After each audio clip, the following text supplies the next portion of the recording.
I decided I'm moving to Somalia. I'm gonna demand free housing and free food and run for government. I'm also gonna campaign on American and Christian values. I'm gonna wave an American flag and talk about how terrible Somalia is. Wish me luck. Men of culture, we congregate here once again in order to take a look at the fascinating lives of the EBT community. Thank you for joining me, gentlemen. I hope all's good wherever you are. Happy Friday to you guys. Hope you're all gearing up for a terrific weekend. If you get the weekend off, hope you get to spend it with your loved ones. I hope you get to spend it doing whatever hobbies make you guys happy. We have a crazy show for you guys today. Lots of EBT nonsense, lots of migrant crime, a great clip from Nick Fuentes. But before we jump into it, I'd like to ask every one of you, if you don't mind, to smash the thumbs up button. That goes a long way into helping me out, helps me get these videos out to more of our fellow patriots. And we're going to kick it off today with a clip out of Norfolk, England, where a Muslim guy, well, I say Muslim guy, I'm sticking with Muslim guy until I'm proven otherwise. The media didn't want to release the race of the person for fear of sounding racist, so I'm just assuming. In Norfolk, England, where he tossed, grabbed and picked up and threw a 3-year-old white baby boy into the crocodile enclosures at the zoo, and this baby got mauled. Astonishing story that is coming to us from Huntingdonshire. A 30-year-old man from Norfolk has been arrested on suspicion of attempted murder after a 3-year-old boy ended up in the crocodile enclosure at the zoo at Oldhurst in Huntingdonshire, leaving him with serious injuries, according to Cambridgeshire Police. That is just coming to us from the police service at the moment. They say that they are with the boy's family in hospital as they wait for news on the treatment of their child. So that is the breaking news. A 30-year-old man from Norfolk arrested on suspicion of attempted murder in Huntingdonshire. The BBC and the media are complicit in all this. Have a look at this.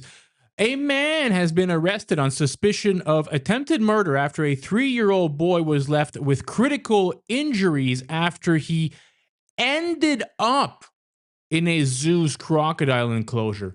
He ended up in it. Yeah, he was tossed into it by a third world savage. But yeah, let's go with ended up in it. Okay, the kid was mauled. This EBT member here wins the Low Impulse Control of the Day award when he had a total crash out because a white customer had the nerve, the audacity to ask for ranch dipping sauce with his wings. Have you ever been to a wing place that don't give you a ranch with your wings? We don't own this motherfucker. Oh shit. Here we go again. Wait, Vegas.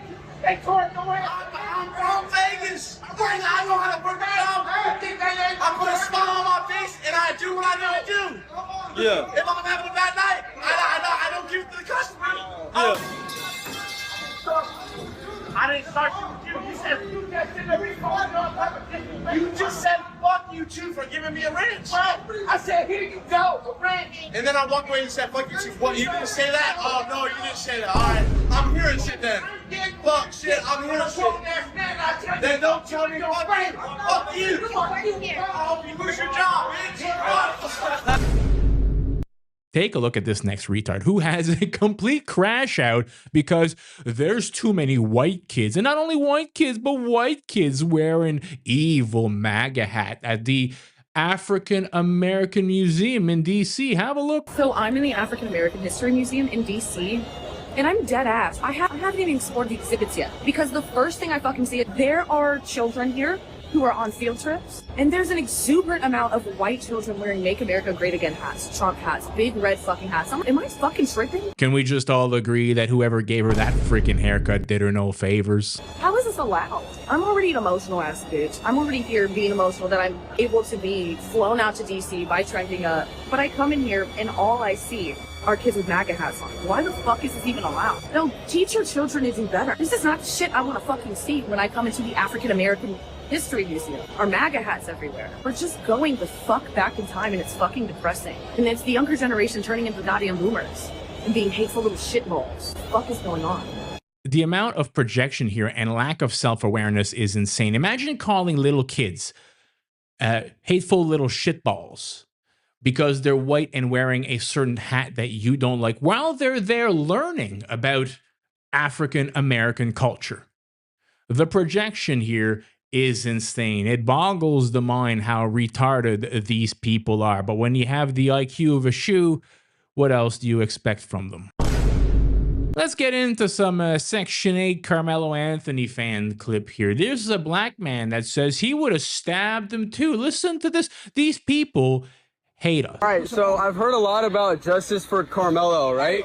Yeah. Justice for Carmelo. I would have stabbed that nigga too. Hey, I'm not surprised, motherfuckers. Why he don't go? Hey, I would have did it to him. I promise I would have. I would have did it to him. But why? I would have did it to him and his brother. Okay, but for what reason? Let me tell you why. Yeah. Them little boys came looking for trouble. Okay. When you come looking for trouble, you don't know what fucking outcome going. Sure. You don't know outcome. You rob a bank. What? You don't know if you're gonna get the money. Wait, somebody robbed a bank? Hold on. Listen, real quick. Man, you wanna play dumb, man. Listen. No, I'm trying. No. It's good. No, I want to hear. Yeah. Let's talk about it. All right. You can record it, motherfucker. Yeah. No, I want to. You rob a get bank, insight, right? You rob a bank, right? You might get the money. You might go to jail. You might be dead, right? Right. You fuck with the wrong mother. It's the same way. Them boys were looking for trouble. Okay. You know what happened? He got stabbed and he died because he went looking for trouble. That's self-defense. Imagine being that stupid that you think this way.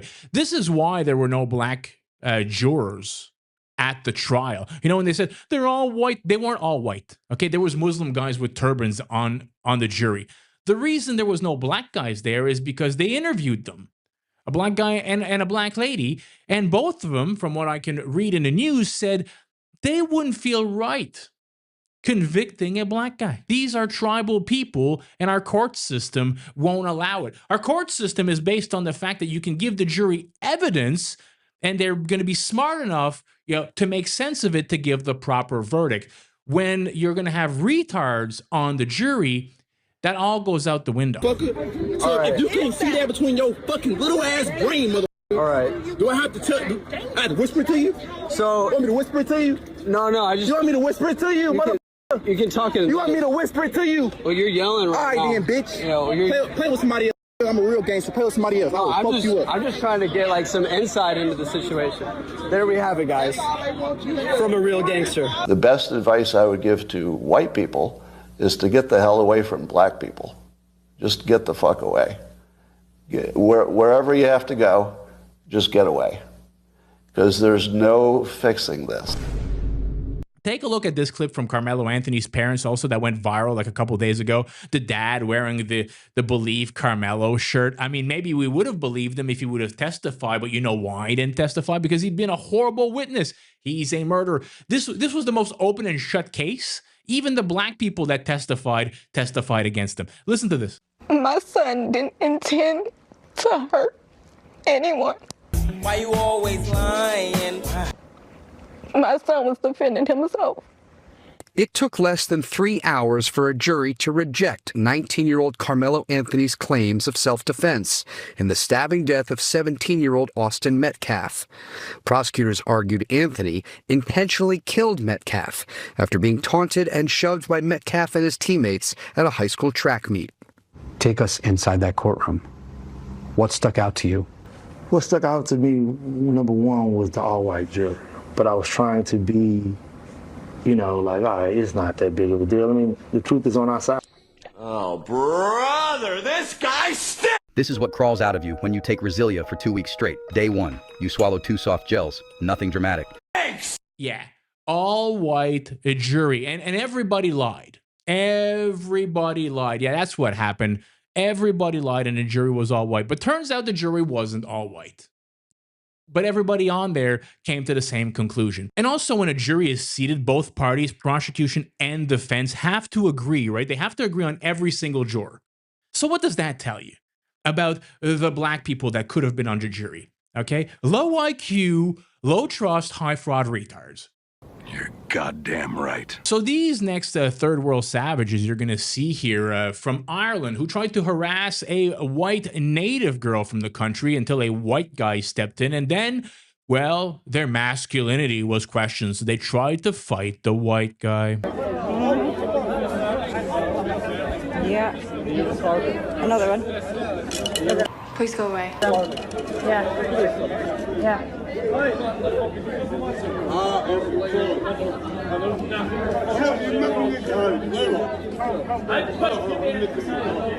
What the fuck, like?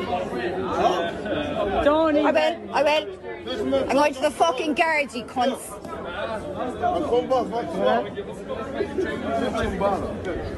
Watch him over there. Yeah, I've already got him. I fucking got him.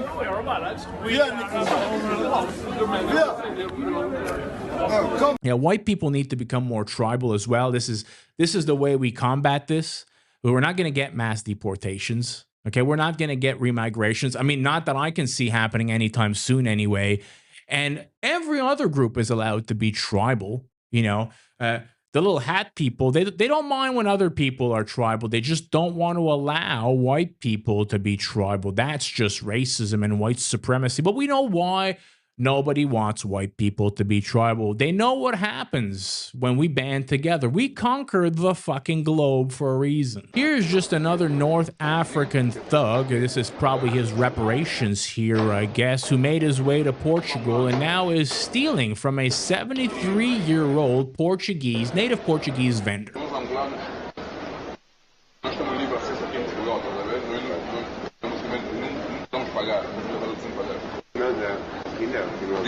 Aqui não. Sim, aqui mesmo. Eu não pago. Não paga por quê? Porque eu sou angolano e os senhores nos colonizaram, estás a ver? Então, mas não tem nada a ver com isso. Tem a ver, agora tem que pagar o serviço alimentar. O governo é que tem a ver com isso, não sou eu. Eu ainda aqui trabalhar para comer. O governo a mim não me dá nada. Dá para compreender ou não? O governo a mim não me dá nada. Você não vai tirar mais, senão eu sou obrigado a chamar a polícia. Shoot that guy. Here's an engineer tossing a bowl of Kool-Aid infused pineapple pieces into a large crowd of people, and then they wonder why nobody likes them. And you know what's going to be on your tombstone? Loser. Now I'm going to play you a clip here from Nick Fuentes' show, and I thought he, well, once again hit the nail on the head here. I think this is pretty much how all of us feel. So at a certain point, these people just need to be made to feel like they're not welcome here. I mean, who the fuck wants these people here? I have to be honest, I know it's wrong, but I do see these videos. Keith Wood sends them to me. I see these videos from Ireland where you'll see like a Arab migrant with his pants around his ankles being a public nuisance, and an Irish guy shows up and just starts beating the shit out of him. And you love to see that, because you know what? That's honestly... And listen, I'm going to be very careful about what I say. The only reason you like to see that is because where are the fucking standards in these societies anymore? Our society has totally gone downhill. There's no standards. Nobody cares. These people are fucking animals. They just are. They are pigs. You see it all the time. They're literally openly urinating and defecating in the streets, doing drugs, homeless, naked, committing acts of violence. They creep on our women. They molest and rape and perv on our women. And you see how it is. The government does nothing. The police do nothing. And so you know what? You're right. I actually do love to see when some actual fucking men, some white men show up and just start beating the shit out of these people. And just start punching them in the face and kicking them in the teeth. Because you don't do that here. This isn't Africa. This isn't India. We don't play that way. And then the police come and they arrest a white guy. That's why you can't do it. Unfortunately, we live in a state of anarcho-tyranny. Sadly, you can't even do that, because that would be the solution. It would be. Okay, the government is hands off. Well, then I guess we'll have to take things into our own hands. But you don't even get that. What we have, it's like I said with the Henry Novak situation. The problem is not that we have all these immigrants. The problem is we have all these immigrants and the government is tying our hands. Nobody told you this. Not your teacher, not your dentist, not even the tooth fairy, but it's true. The government will do nothing about it. And not only will they not let us do something about it, they prevent us from doing it. Their job is to arrive on the scene and hold you down. We have this problem. Our civilization is being raped and murdered. You call the police. They show up to hold you down. They show up to restrain and handcuff you to let it continue so that the murder and rape of our civilization can continue without intervention or interruption. That's the fucking problem. We could solve the problem in 24 hours. There's 400 million guns in this country. How many patriotic National Guard, cops, military? The problem could be solved in 24 hours. They won't let us. Because the second that a white person thinks about this and talks about it openly, he gets censored. If you even witness that this is happening, observe that this is happening, and start to talk about it openly, you get censored, you get ostracized, you lose your job. They make it not worth it. If a white person begins to organize politically, pushing this message out there, getting people on board, you get branded a domestic violent extremist, white nationalist, terrorist. Suddenly you're up to your eyeballs in confidential informants and federal agents. Good luck. You try to run for office, you try to run in a major political party, the Republican political apparatus will go all in on your opponent. You'll never raise any money. They'll blow you out 100%. This is how it goes. And then even if someday you find yourself on a subway and you're being preyed upon by one of these animals, if you defend your own life, you may still wind up in jail forever. That's the system. That's how it is. Eventually, corner stores across the country are just going to be fully encased in bullet-resistant glass. Here's another fat, loud, obnoxious black woman destroying a convenience store in America. I'm not for this shit down. I'm for this shit, bro. You racist as hell from with the police outside. You don't know if I had this bitch a job or not. That's the fucking problem. Bitch, I ain't say that. Bro. So you talking about the fucking police outside, bro. I'm not for this shit down. You wrong as hell when I ain't disrespect that lady. You wrong, not you. He wrong, my nigga. Guys, I struggle to articulate how tired I am of all of this. All of it. Okay? These savages that are taking over our cities, our countries. I am tired of it. And I'm sure you guys are too. And nothing ever gets done. Well, you're going to tell me that we can do regime change in other foreign countries across the globe, that we can fly into Venezuela and black bag Maduro overnight, but we can't solve crime in our inner cities?